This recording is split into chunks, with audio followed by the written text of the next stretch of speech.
I'm going to attempt to make Russian blinis.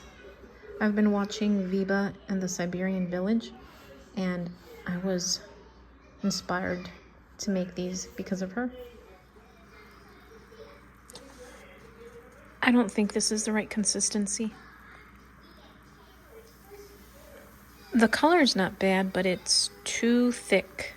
Definitely thicker than what a blini or a crepe should be. Is it supposed to taste sour? I used kefir, or kefir, however you call that, because that's what the recipe said. Either that or buttermilk. And it has a sour flavor. I don't know if the kefir was any good.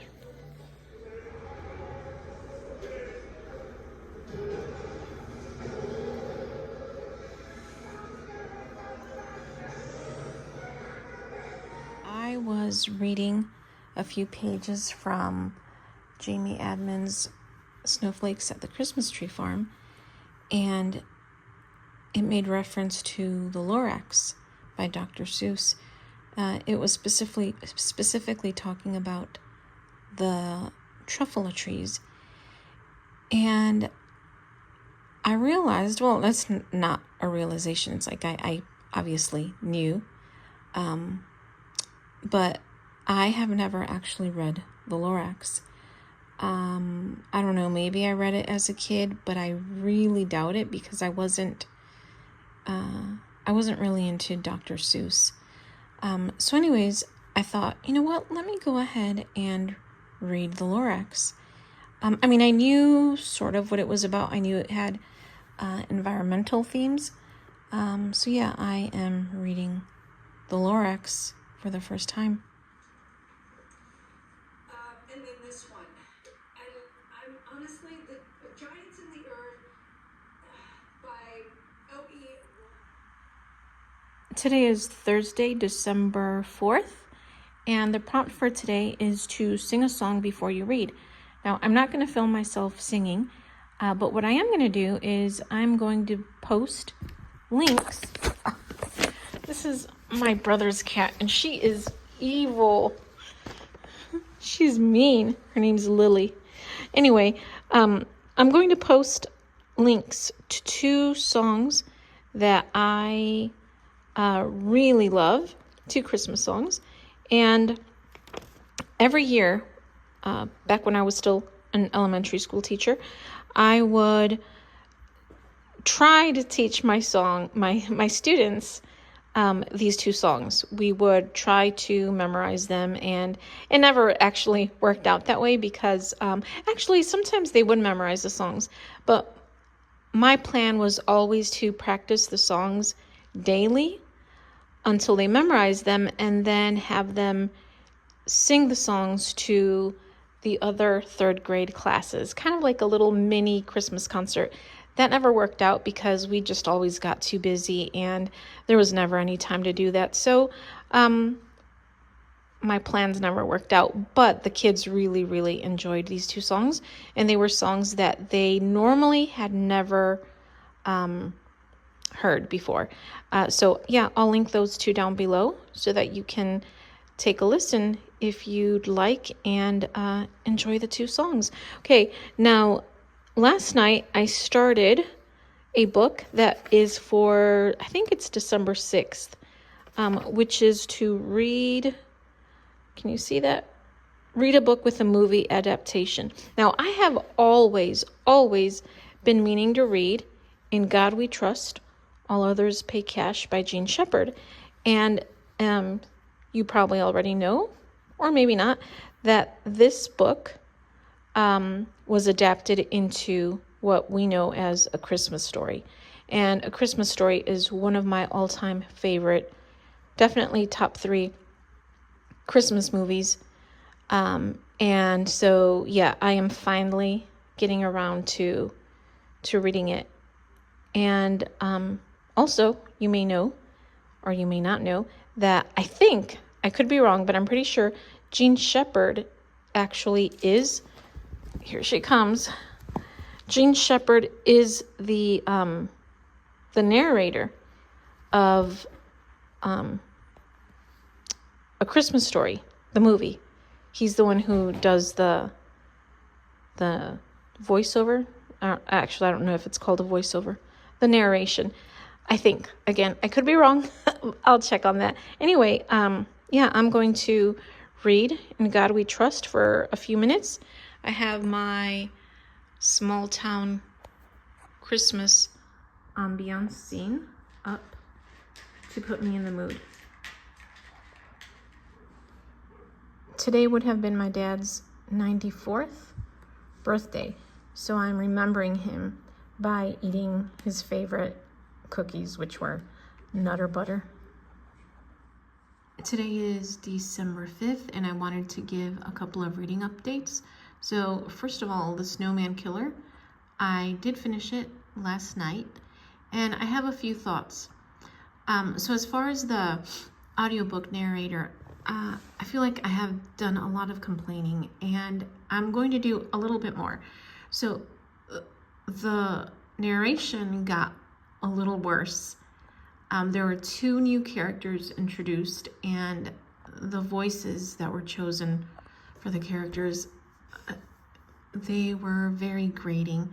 One of them was a former New York City detective who relocates to Alaska, and of course he has that stereotypical New York City accent, which the accent wasn't the worst part.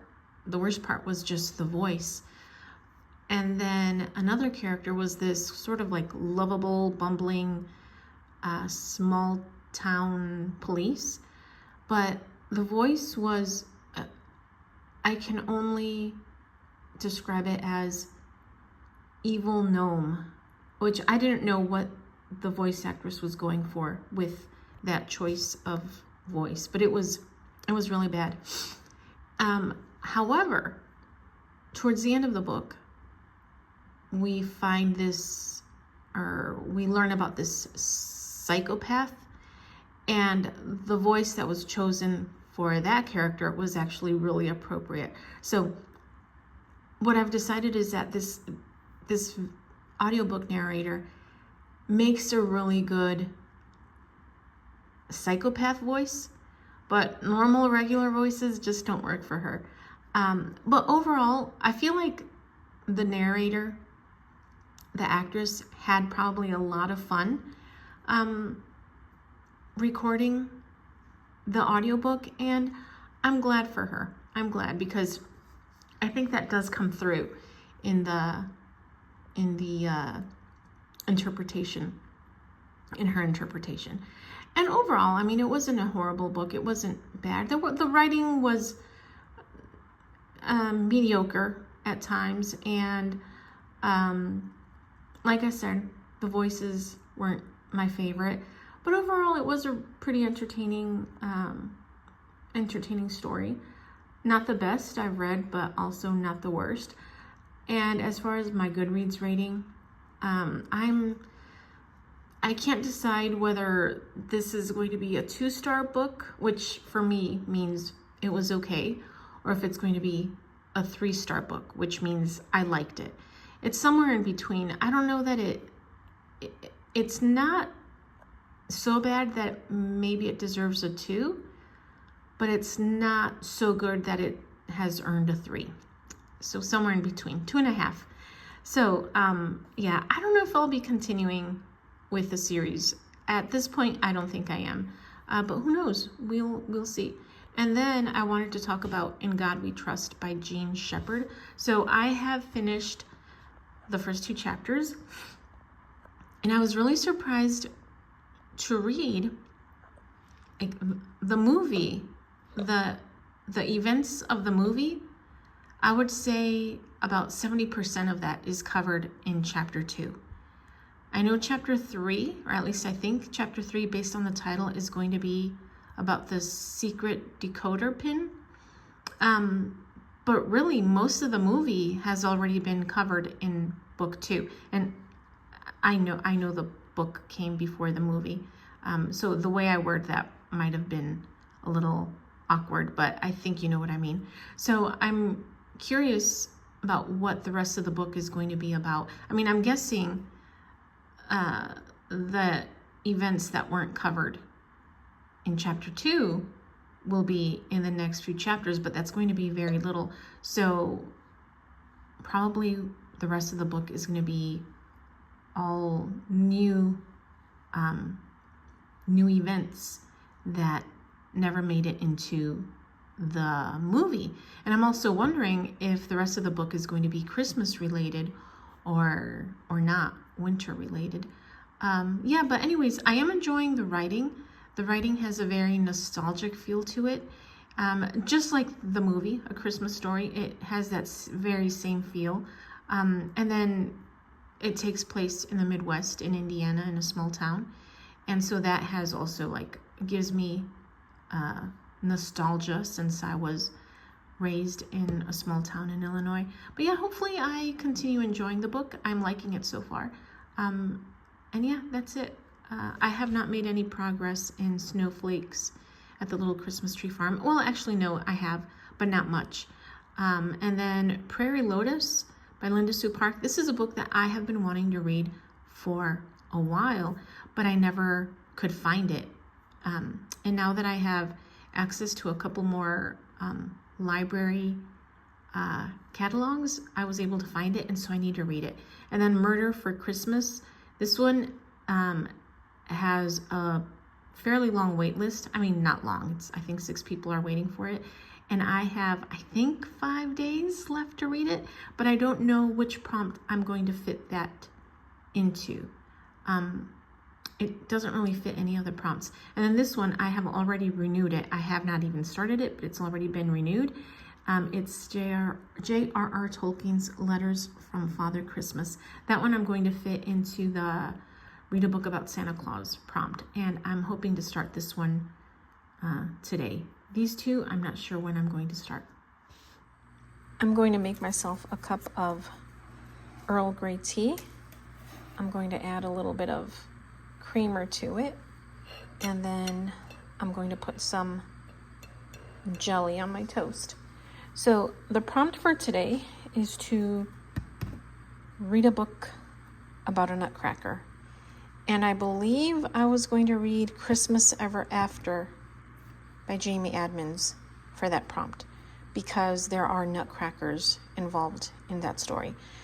But that's the book that I started reading prior to December, and my my borrowed time was up, and I had to return it, and I couldn't renew it because there were other people waiting on the book. So I don't know if I'm going to get that book. I'm going to be able to check it out again on time to read it for December. I don't think I am. So I'm probably just going to find a Nutcracker book on Internet Archive, and I will let you know what I decide to read.